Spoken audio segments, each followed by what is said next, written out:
Hello and welcome to the second module of the online compliance training. At this point, you have completed all of Module 1. As a reminder, once you finish all 3 online modules, you should complete the online registration form on Gobbler Connect. This training will cover the following policies: Policy 5010 and Policy 5000. These policies talk about expectations around using university facilities, including who is allowed to use the Virginia Tech facilities. Policy 12100. Policy 12100 overviews private fundraising and events. The learning outcomes for this module are to 1. Learn about how student organizations can reserve campus facilities and spaces.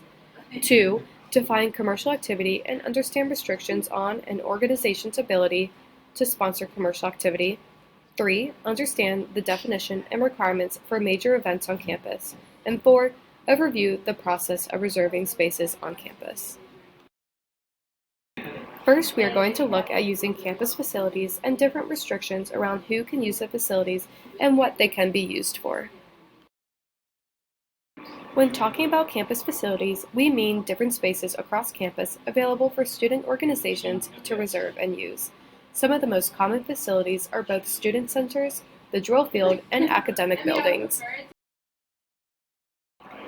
Per Policy 5000 and 5010, the university has expectations and limitations on who can use campus facilities. The main intention is that facilities are being used by students, staff members, and faculty. If guests, individuals that do not work for or attend the university, are planning on using Virginia Tech facilities, the guest is required to be sponsored by the university or a recognized student organization.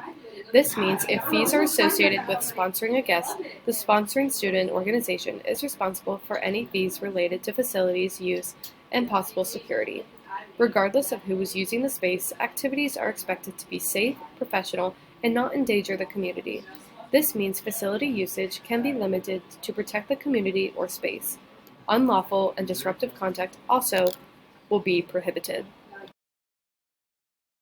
Once you have a campus facility reserved for use, there are specific guidelines for different types of activities. This part of the module will look at those guidelines in more detail. One type of activity is commercial activities. Commercial activity is defined as any sale, solicitation, or promotion marketing that results in securing a profit or benefit for a non-university group, organization, or business. Generally, commercial activity will be prohibited unless it aligns with and is necessary for the purpose of the university or sponsoring student organization.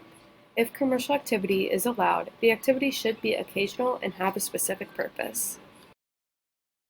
Some common examples of commercial activities that may align with your organization are vendors receiving any kind of sales commissions of the activities, selling for the benefit of an external group, organization, or business, activities providing product promotion or marketing. This activity is commercial activity regardless if products are being sold or not. Employee recruitment activities for external employers unless there is a university-approved collaboration agreement.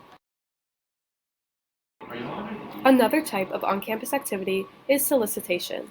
On-campus solicitation requires prior written authorization, and it must be in accordance with university policy. Some organizations may conduct private fundraising events to support the functioning of the organization or raise money for a cause related to the organization's mission. Student engagement in campus life recommends using the Virginia Tech Foundation for donations because it's easier for you. This is a great opportunity for your organization to receive tax-exempt donations. The foundation does take a 5% fee of each donation to account for overhead and administrative costs. If you have any questions about this, you can contact the source. If your organization is collecting donations over $1,000 or soliciting large groups of alumni, you're required to contact the University Advancement beforehand. Many organizations host major events during the year. Major events include concerts, speakers, lectures, theatrical performances, and comedians. The classification of major events is dependent on factors like audience size, contract complexity, and need for security, and the contract costs.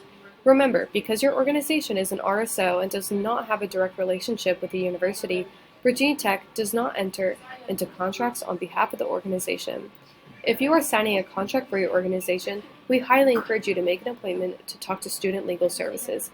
This service is free for all students. For more information about Student Legal Services, we'll be in the in-person training session. Different types of events are going to require different timelines. During the in-person training, we will overview the Event Services Office in more detail, but all important deadlines and logistical requirements for events are included in this module. When making an event request, there are specific deadlines you need to meet depending on the type of event. All deadlines are in the number of days prior to the event request needs to be submitted. Major entertainment events need the longest request period. All requests for major entertainment events must be submitted 75 business days in advance. These events are valued above $5,000 or events that have a contracted performer. Complex events need to be requested 45 days in advance.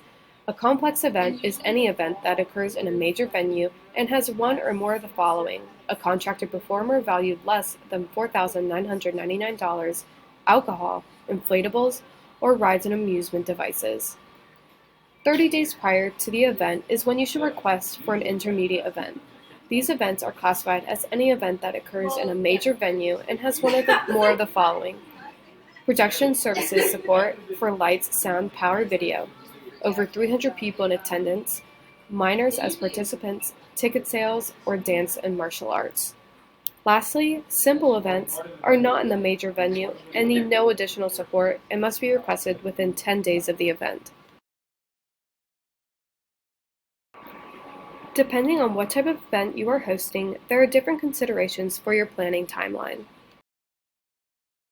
For example, if you are hosting a major entertainment, complex, or intermediate event, you are required to meet with a reservation coordinator in the event service office. This meeting must take place at least 21 business days before the event. If your event is going to require security forms, the forms need to be submitted at least 21 business days before the event. You will most likely need security if there is alcohol at the event, there is a large attendance number, or the event is classified as a major entertainment event. Events that are going to have alcohol will need to submit an alcohol request form and an ABC license at least 21 business days prior to the event. If you're going to have alcohol at the event needs to be closed to the public, and you will need to purchase insurance as well. Event permits are required for large outdoor equipment including tents, inflatables, stages, and rides. These permits must be submitted at least 21 business days prior to your event. Open burn permits are required to be submitted at least 10 business days prior to the event along with a security form. Burn permits are used for any open or exposed flame that could cause a fire. For many events, insurance certificates will be needed within 10 business days of the event. Insurance covers activities classified as high risk, including food sales, alcohol, parades, dances, and inflatables. Lastly, all event details, regardless of the type of the event, must be confirmed and finalized with the Event Services Office at least 5 business days prior to the event. Before attending a required meeting with Event Services, there are a few things you should remember. Think through your event and plan how you will talk about it from start to finish.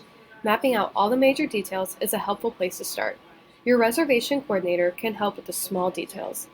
Keep in contact with Event Services. It is a good idea to always check with your reservations coordinator about major decisions to ensure it is possible and no further paperwork is required. Plan when you are going to reach out to Production Services. Production Services can provide all the power, video, sound, lighting, etc. for your event. It is okay if you do not know exactly what you want your event to look like because they can help you figure out the details and make suggestions. Make a list of items you need beyond the physical venue and production services. Will you need extra rooms reserved for breakout sessions or staging areas? Do you need linen retails, parking passes, or other decorations? How do you plan to set up and tear down? Thinking through all these details before meeting with your reservations coordinator will help the meeting run smoothly and ensure your event is off to a great start. In summary, there are 4 main steps in the registration process. First, you make an event request through the Event Service Office. Second, the Event Services Office gathers all the information they need to know about your event.